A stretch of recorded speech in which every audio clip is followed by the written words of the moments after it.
하나님의 사랑과 은혜가 오늘도 우리 성도들의 삶 가운데, 오늘 예배자들 가운데 가득하기를 간절히 축원합니다. 백온유 작가의 단편 소설 모음집인 약속의 세대를 지난주에 읽었습니다. 우리는 살면서 이런 기대를 합니다. 우리 인생이 헌신하는 만큼 보상이 따를 것이다. 인내하면 찬란한 미래가 주어질 것이다. 이런 기대를 하는데, 그럼에도 그런 기대에 배반당하는 경우가 많죠. 살아보니 땀 흘린 대로만 결실을 얻는 것은 아니더라는 것입니다. 작가는 이렇게 삶이 기만당했음에도 불구하고 삶을 지키려고 애를 쓰는 사람들을 위한 이야기를 소설에 담았다고 합니다. 이 단편 모음집 중 제일 처음 나오는 소설이 나의 살던 고향은입니다. 주인공인 20대 여성 영지는 서울에서 직장 생활을 하는데 고향에 대한 그리움이나 애정 같은 것이 없습니다. 여러분은 어떠세요? 영지는 그 옆에 마을, 고향 옆에 마을이 댐으로 인해서 수몰되었거든요. 그래서 자기의 고향 마을도 그 옆에 마을처럼 수몰된다면, 그래서 영원히 돌아갈 수 없는 고향이 된다면 그때는 그 땅을 진정으로 사랑할 수 있을 것 같다, 이렇게 이야기합니다. 제가 말씀 몇 번 드렸는데요, 제 고향도 댐으로 수몰되었거든요. 얼마나 아쉬운지 몰라요. 우리가 보통 고향하면 그리움, 정, 이런 것들을 떠올리잖아요.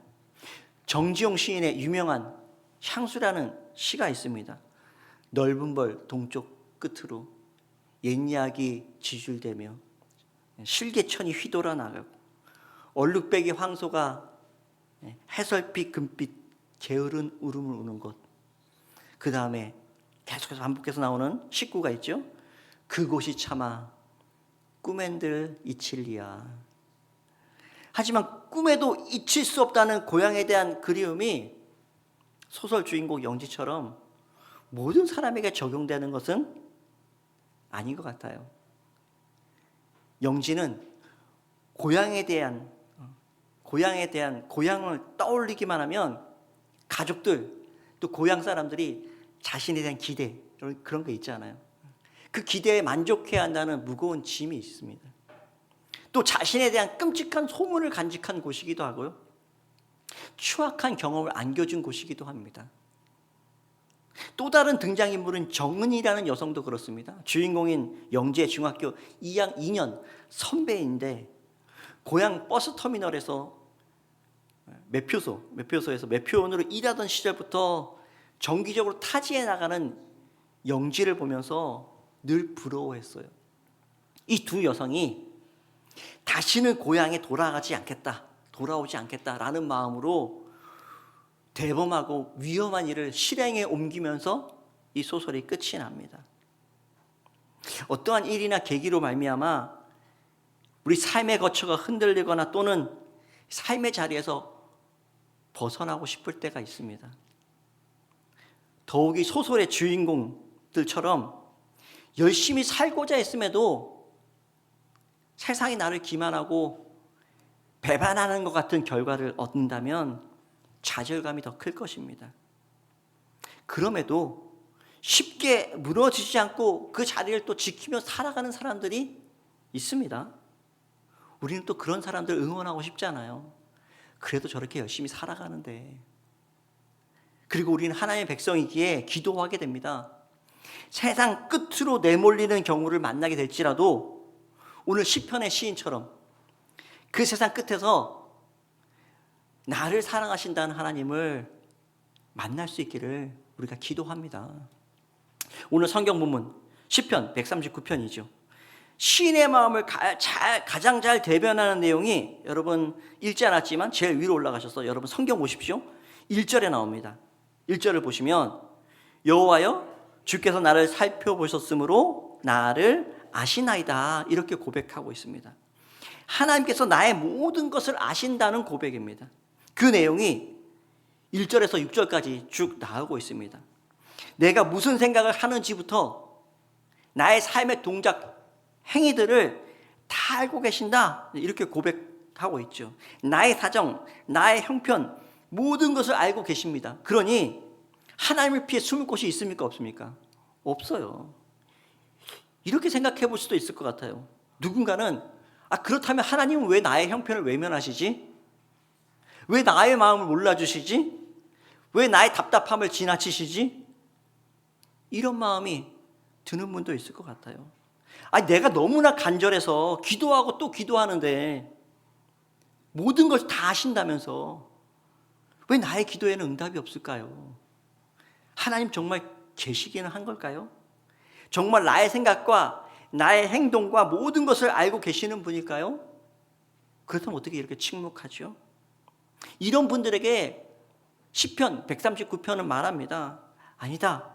하나님은 나의 모든 것을 아신다라고 말입니다.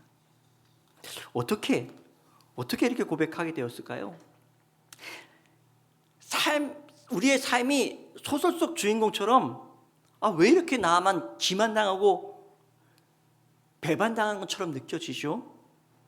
왜 하나님의 백성이 어려움을 겪고 고난을 당하며 왜 하나님은 침묵하고 응답하시지 않는 걸까요? 분명 이런 생각이 드는 분이 있겠죠. 시편 139편은요, 철저하게 하나님을 중심으로 우리의 삶과 우리 삶의 의미들 그리고 행위들을 설명하고 있는 내용입니다. 인간의 관점에서 보면 이해할 수 없는 것이 천지예요. 여러분 하나님을 다 이해할 수 있습니까? 세상 일들을 여러분 다 알고 계세요? 세상 이치들을 여러분 다 깨달으셨습니까? 불가사의한 것들 참 많아요. 도저히 이해할 수 없는 것들이 많죠. 근데 하나님의 일과 인간의 일은 분명 다르고 하나님의 시선과 인간의 시선은 분명 다르고 하나님의 시간과 우리 인간의 시간은 다르다는 것입니다. 한 개인의 시간과 시선에서는 도저히 이해할 수 없는 일들이 다른 시선에서는 이해되는 경우가 있고요. 또 시간이 그때는 이해하지 못했지만 시간이 지나고 나야 비로소 그 뜻을 알게 되는 경우들도 있습니다.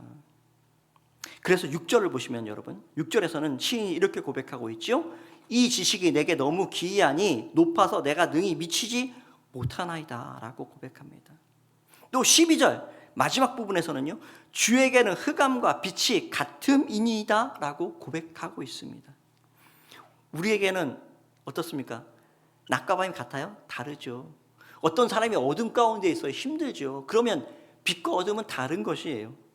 빛이 있으면 당연히 그림자가 있어요. 알죠. 네. 밤이 있으면 낮이 있죠. 우리는 그걸 알고 있습니다. 하지만 우리에게는요, 이 나약한 인간에게는 빛에 속해 있는 것과 어둠에 속해 있는 것이 같다라고 말할 수는 없을 것 같아요. 승리한 자와 패배한 자가 같습니까? 다르잖아요. 얻은 자가 있으면 잃은 자가 있는데 우리가 얻은 자가 되고 싶지 잃은 자가 되고 싶습니까? 밤의 온도와 낮의 온도가 분명히 다르잖아요. 하지만 하나님의 세상에서는요, 그 모든 것이 다 그 나름의 의미가 있다는 것입니다. 낮만 필요한가요? 밤도 필요하죠. 겨울만 있던가요? 여름도 필요합니다. 이긴 자의 자녀도 하나님의 자녀이고요. 진 자들도 다 하나님의 자녀입니다. 나는 참 억울하다라고 따져 물었던 욥이 결국에는 인정하게 되죠. 세상을 경영하는 것은 누구라고요? 하나님이시다. 우리는 그 모든 것을 다 알 수 없어요. 하나님의 경영을 다 따라갈 수 없습니다. 사실 우리는 피조물이라서 그것을 따져 물을 자격도 없다는 것입니다. 말하자면 하나님은 몰라서 지나치신 것이 아니에요. 우리 형편을 몰라서. 알고도 외면하신 것이 아니라는 것입니다. 우리가 알 수 없는 하나님의 시간이 있다는 거죠. 하나님의 때가 있습니다. 하나님의 계획이 있어요. 광야를 걷는 하나님의 백성은 이것을 먼저 인정하라는 것입니다. 그래야 언약의 백성이 될 수 있습니다. 얼마 전에 BBC 자연 다큐멘터리를 보는데 지구상에 있는 육지 생태계의 50%는 산불을 통해서 그 생태계의 건강함이 유지된다는 것이에요. 우리 가끔 산불 소식 듣잖아요. 그죠? 자주 강원도가 큰 산불이 나서 폐허가 되고 이재문이 발생되고 그래서 우리가 산불 예방하려고 얼마나 애를 많이 씁니까? 물론 정기적으로 불이 나야 건강함, 생태계가 건강함 유지한다는 그 50% 안에 우리나라의 살림은 포함되지 않을 것 같아요. 제가 보니 주로 아프리카나 넓은 초원지대가 있는 곳, 그런 곳들이 많이 포함되는 것 같아요.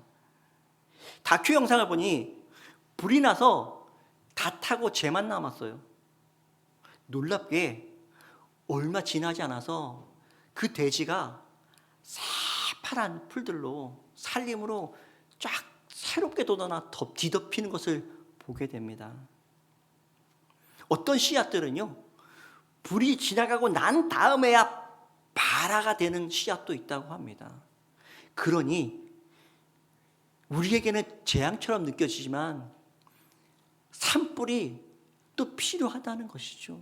그것이 지나가야 새롭게 돋아나는 생명들도 있다는 것입니다. 시편 139편 고백 속에서 시인은 어두운 가운데 던져진 경험들이 있고요, 세상 끝까지 내몰린 경우들도 만났던 것입니다. 그럼에도 불구하고 그가 고백합니다. 우리 성경을 다시 한번 읽어볼까요? 여러분, 시편 139편 8절부터 10절, 8절부터 10절까지만 다시 한번 읽겠습니다. 내가 하늘에 올라갈지라도 거기 계시며 수월에 내 자리를 펼지라도 거기 계시니이다.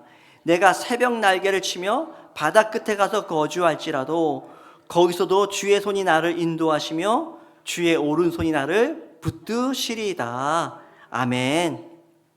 하나님은 그 어디나 계셨습니다. 때론 우리가 하나님의 뜻과 섭리와 또 그분이 계신 것을 몰랐지만 하나님은 어디나 계셨습니다.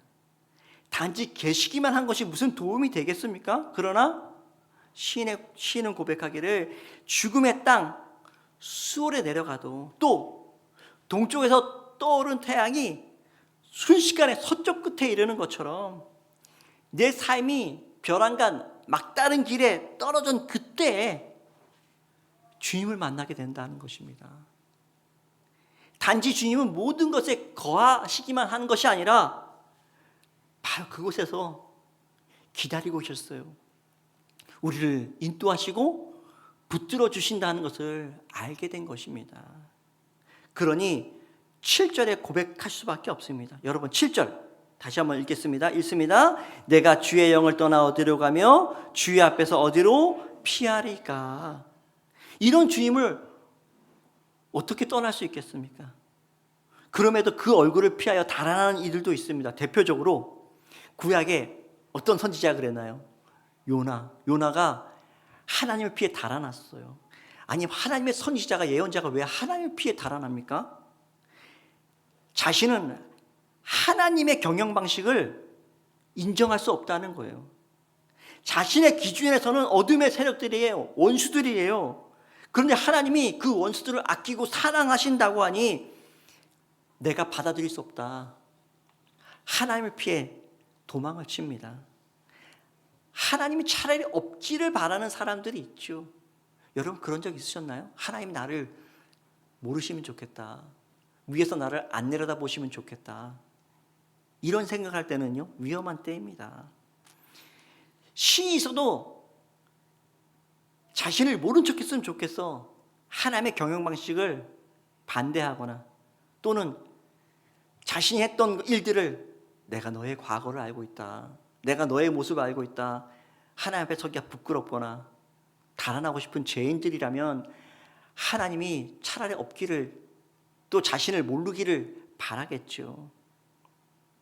그러나 요나가 하나님을 벗어날 수 있었던가요? 없습니다. 하나님 우리의 모든 것을 아시고 또 세상 모든 곳에 계십니다. 그러니 하나님을 피해 달아나는 것이 아니라 우리는 하나님을 향해 다름질하는 사람들이 되어야 합니다.